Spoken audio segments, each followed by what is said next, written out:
Hi everybody. Today we're going to talk about air masses and how air masses affect our weather. To start off, an air mass is basically exactly what it sounds like. It's a mass of air that has a uniform temperature and humidity or moisture. So generally what happens is you have this large mass of air that stays stationary over a certain area, and that area is called the source region. So the source region is where the air mass originates, or where it begins.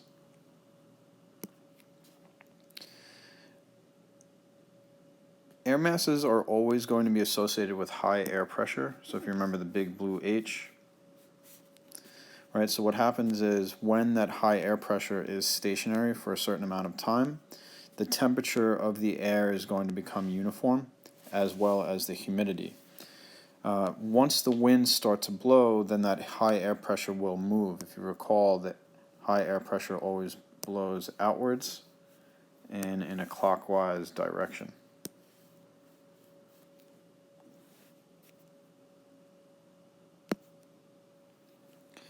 Now, when air masses are classified, we base it on two things. Number one is the temperature, and number two would be the humidity. First, we're going to talk about the temperature. Before you do this, I would like you to take out your Earth Science reference table and turn to page 13. So ESRT, page 13. And if you look on page 13 towards the bottom of the page, it'll show you different air mass symbols. So when we classify an air mass based on its temperature, it's either going to be very cold, cold, or warm. If it's very cold, so put very cold, we say that the air is Arctic, and we represent Arctic air with an uppercase A. If the air is cold, but not as cold as the Arctic, we call it polar. So this would just be straight up cold, and we use an uppercase P to represent polar. For tropical, I'm going to change my color to red. Tropical represents warm. Think of like the tropics. And we use an uppercase T for that one. It's important to note that these are all uppercase for temperature. Now, for the second classification, we're going to talk about the humidity. And if you think about maritime, the word maritime means marine, which makes me think of wet, or you can also think of humid. Okay, and when we represent an area as being humid or maritime, we use a lowercase m. Now, on the other hand, if we have a continental air mass, continental, think of land, which equals dry, and that would be not humid, right? So when we represent continental, we use a lowercase c. So if you notice, these ones on the bottom for humidity are lowercase, and the ones for temperature are all going to be uppercase. So again, if you look in your Earth Science reference table, ESRT, page 13, you'll see the 5 different types of air masses. So I'd like you to take a second to fill these out on your own. So use the 2-letter symbols. Remember, the first one is going to be lowercase, and the second one is going to be uppercase. Okay, for continental Arctic, we're going to use a lowercase c and an uppercase A.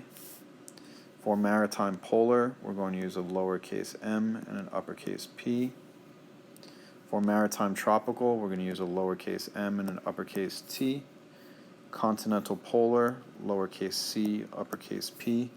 Continental tropical, lowercase c, uppercase T. So this is where you would have gotten your answers from. Now, because this is in the Earth Science reference table, you don't necessarily have to memorize it because it's always going to be here for you. All right, so these are where the source regions are located for each type of air mass. So we'll start on the bottom with the tropical air masses. So tropical means hot, so tropical equals hot. And this makes sense because these are all areas that are closer to the equator. So if you have an air mass that originates over Mexico, right, it's going to be tropical, and because it's over the land, it's going to be continental. So that means it's going to be very dry. Now, if the wind starts to blow, it's going to blow that tropical, so hot and dry air in that direction. And it makes the areas up here have that same type of temperature and humidity. Okay, so I'll erase those. If we have warm, moist air that forms over the Gulf of Mexico, that's going to be maritime because it's water, so that means it'll be humid, and it will also be hot because it's near the equator. That air usually gets blown up towards the north in the summer months, which is why in New York, which is right here, and why, which is why in July and August it's always very hot and muggy, hot and humid.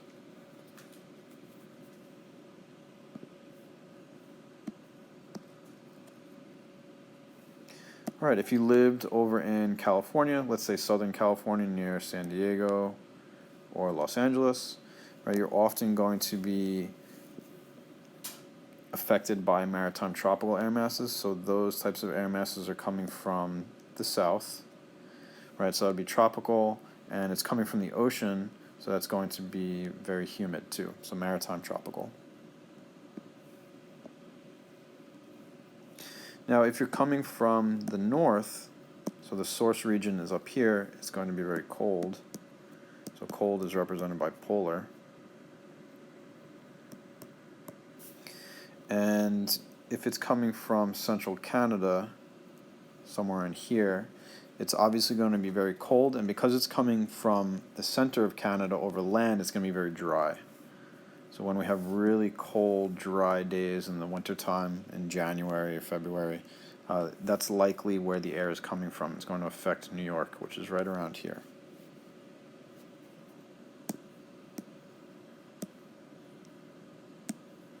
Okay, so again, there's New York. Sometimes we'll also have maritime polar air masses that come from the northern Atlantic.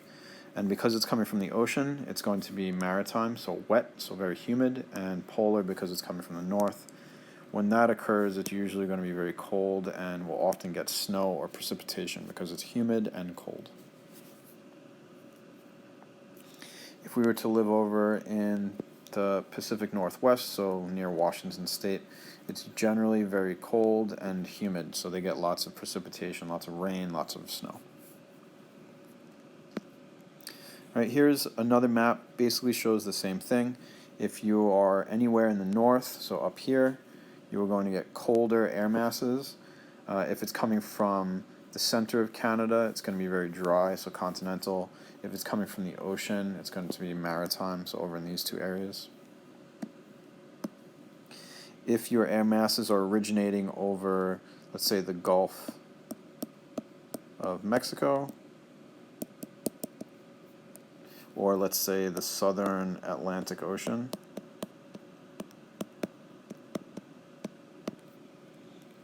then those air masses are going to be very warm and humid, and they generally move in that direction.